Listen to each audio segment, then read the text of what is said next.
Why wouldn't these, I'll start with you on it, Phil, be made public? Why aren't we entitled to see the jury instructions? This is our courtroom. This judge works for us. And this proceeding is public. This isn't a secret what the jury's going to be instructed. Why don't we get to see it? Well, great to be with you again, as always, Megyn. Look, you only think he works for us. He works for his own interests, apparently.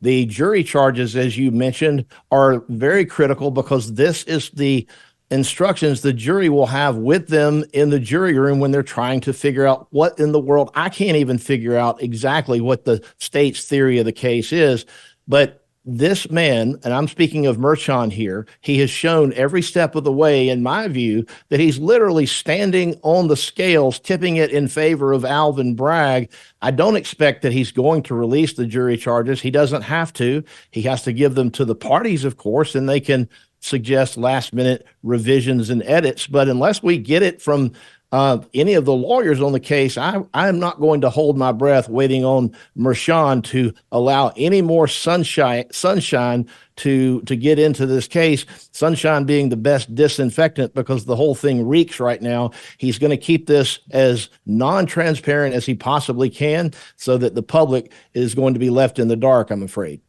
What could be more important, Andy, right? This is it. The whole case comes down to how he instructs the jury, and as I said, the verdict form that walks them through exactly what they're going to have to answer. Well, nothing could be more important, Megyn, but I think he's not releasing it for a reason that's both obvious and alarming, it seems to me. And that is because his refusal to release it underscores how ridiculous it is to have the evidence in a case close on Tuesday and then send the jury home until the following Tuesday to marinate for a week in the publicity. And what he would say to anyone who made that argument is that, no, I've instructed them. They're not to look at publicity in connection with the case. If he didn't think that was an illusory instruction, he would just release the jury charge. But he knows that when he releases the jury charge, it's going to generate a great deal of commentary and controversy about what's gone on in this case. As we know, because we've tracked this so closely, Alvin Bragg, the district attorney, elected Democrat in Manhattan, has been very cagey from the very beginning. He didn't want to put the so-called other crime that elevates this into a felony in the indictment. The judge hasn't made him do that. He's been cagey to this day about planting his feet about what the theory is. And he's still allowed to be cagey. And the judge is helping him. So if they put the charge out, we're all going to know what he's finally going to have to plant his feet and say, this is the other crime. And there's going to be an explosion of publicity about that. And the judge knows that he sent the jury home with instructions, but you really think that all 18 jurors, the 12 jurors and 6 alternates, nobody is going to be exposed to publicity about the jury charge and finally getting the government's theory of the case? I just think he's showing that he knows very well that it was idiotic, that it was, in terms of like how you manage a trial, it was ridiculous to send a jury home for a week. How about that, Phil? The jury, a lot of our viewers have written in saying, why isn't the jury sequestered at this point? They're going home for one of the biggest weekends of the year, for holidays, for seeing family, ideally for remembering our veterans too. But Memorial Day weekend tends to be very busy and very social. And so the odds of these jurors, all of whom live in Manhattan, not bumping into dozens of people who say, guilty, right? Don't forget us next week. Do the right thing. Only democracy is riding on this. I mean, they're going to run into several of those people. Well, I understand that, there's the holiday weekend and that sort of thing, but it's preposterous to wait an entire week between when every side rested and to come back for closing arguments. It's just, to me, it makes no real sense. There's got to be a way to have managed this trial logistically so that this would not happen. They're going to be watching the news. And of course, if he were to release those jury charges, people like me and Andy and you and others in the media would be able to pick it apart. And I'm sure we would be able to expose it for what it is. It's my understanding that he may not even make them agree on what the so-called other crime is. I guess you can pick from a smorgasbord of other crimes, whichever one you think might fit if you're on the jury. But in any event, over this long weekend, these people are exposed not only to the media, but they're exposed to their family, their friends, their coworkers, and everybody knows they're on the Trump trial.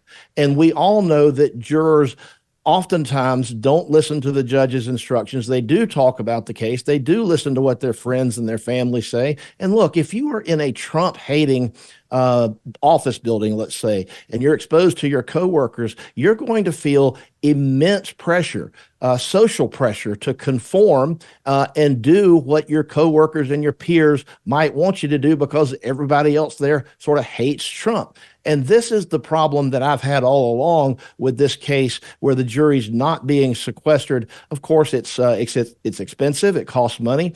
But look, this is what justice requires. The criminal justice system, if it's not fundamentally fair, it's not a justice system. It's simply a system. Substantive due process means fundamental fairness. And every step of the way, this judge has gone out of his way to make this an unfair trial. Think about compare and contrast what happened with the witness Bob Costello, and he's just in rapid fire sustaining objections without asking what the basis for the objection even is or giving the other side a chance to respond. Contrast that with Stormy Daniels and all of the salacious information that he let come in, most of the time over objection. And so you can just see instance after instance after instance. And this thing with the jury charges is just the latest instance of extreme judicial bias. I think it's just unconscionable the way this judge is behaving. So we're going to get to Costello and how they wrapped up this case in a second, but I do want to. I was going to save this because we have a discussion about Fani Willis coming up in just a bit. She's on a media tour, so is Nathan Wade. I'm actually dying to get Phil's take on this, but I'm going to play it for you, Andy, because we pulled this soundbite from The View, and Sunny Hostin is a former federal prosecutor, and every once in a while she'll say something that makes sense because she has some knowledge of the law, though she's so hard partisan, it just clouds everything.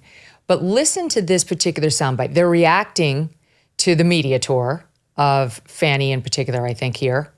And she's angry. She's angry at her over the risks of having this affair with Nathan Wade.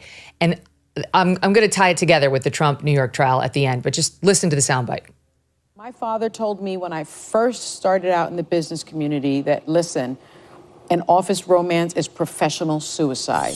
I think that this was one of the biggest unforced errors in our nation's history. Yeah. You do not have an office affair when our very democracy is on the line and you can do something to prevent it from going over the edge. It was a stupid thing to do.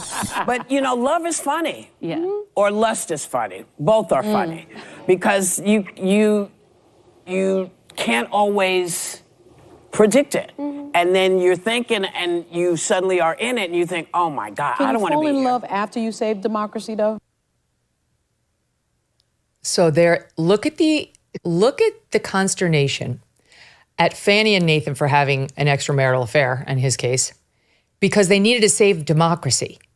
Think about how these people and others like them around Manhattan, around the country are going to react if any single juror is the holdout. And you and I both know the overwhelming odds are that all 18 of these jurors and the alternates are Democrats, and probably active Democrats, and probably read the New York Times every day, and probably most of the people they know and hang out with are Democrats. This is the kind of pressure, right? You're there to save democracy. That's what these trials are about. Let me tell you a story about a guy named Leo Grillo. Leo was on a road trip and came across a Doberman. This dog was severely underweight and clearly in trouble. Leo rescued the dog and named him Delta. Sadly, Delta was just one of many animals that needed help, and this inspired Leo to start Delta Rescue, the largest no-kill, care-for-life animal sanctuary in the world. They've rescued thousands of dogs, cats, and horses from the wilderness, and they provide their animals with shelter, love, safety, a home. April marked 45 years since Leo rescued Delta. Delta Rescue relies solely on contributions to stay open. If you want caring for these animals to be part of your legacy, speak with your estate planner, because there are tax benefits too. You can grow your estate while letting your love for animals live well into the future. Check out the estate planning tab on their website to learn more and speak with your advisor. We call dog a man's best friend for a reason. You can help those who need it most.